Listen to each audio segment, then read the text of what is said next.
I first developed symptoms on the 19th of March. The following day, I started feeling flu-y and having a temperature. Over the next few days, I started really feeling aches and pains. I had terrible sweats in the night, and it was the worst flu that I had ever experienced.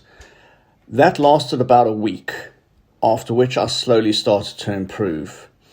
Towards the end of the second week, I really felt flat. My breathing started to become labored. I started feeling aches and pains once again.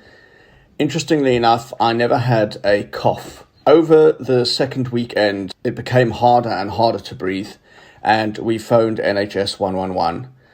They listened to the symptoms and they said that I should call an ambulance. At the time, the waiting time for an ambulance was over 2 hours.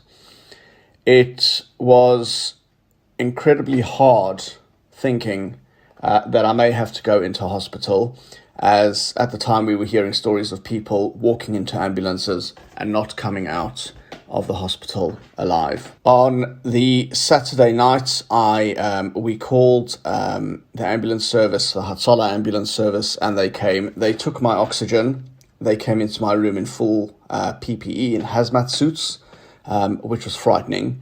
They took my oxygen and it was well below 90, and they said to me, "You're going in."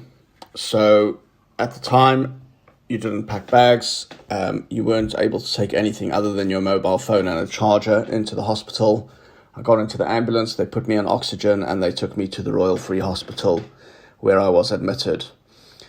Because the hospitals were so full, I was in A&E waiting to be fully admitted until they found me a bed for almost 24 hours, sitting in a chair. The pain that I went through was indescribable.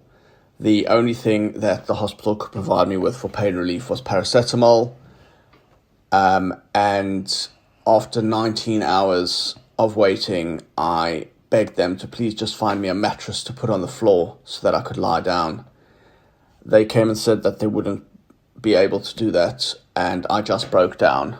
Luckily, very soon thereafter, they found me a bed in a ward, and I was admitted to the ward, where they monitored me all this time. I was on oxygen, and slowly they managed to wean me off the oxygen until I was discharged almost a week later. The fright of being admitted to hospital and being in A&E, listening to the groans and the coughing and the hopelessness of the people around me will stay with me forever. COVID is not a disease which chooses its victims.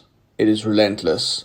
I am a relatively fit person, no underlying health conditions, and there was no reason why I should have been hit harder than anyone else, other than that I caught a very strong strain. The fear of being struck with something which can take away your ability to function properly is great. We're here some 9 months later. I still get breathless very quickly, still suffer from fatigue and brain fog. My sense of smell has still not returned, and these are things which we don't know when they will come back. For the first 3 months after I was discharged from hospital, I used to suffer from terrible fatigue. My short-term memory was absolutely useless. Came soon after lunchtime, and I felt that I had been working hard all day long and could no longer perform my functions as I was expected to. My employers were incredibly generous and understanding and supported me all the way through.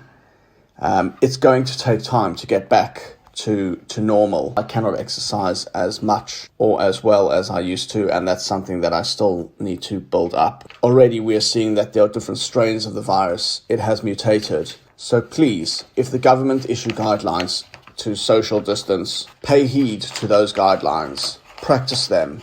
Sanitize your hands. Wear a mask wherever possible in public. There is no way of knowing how long this will last, but if we minimize contact as much as possible as the virus is making its rounds, we can ensure that eventually we will overcome it and it will die out. This is a life-changing disease. You will never know if the strain you get will affect your body or how it will affect your body, how it will affect your emotions, how it will affect you psychologically and physically. There's just no way of knowing, and the better care we practice, the less vulnerable we are for it to make such drastic changes to our lives.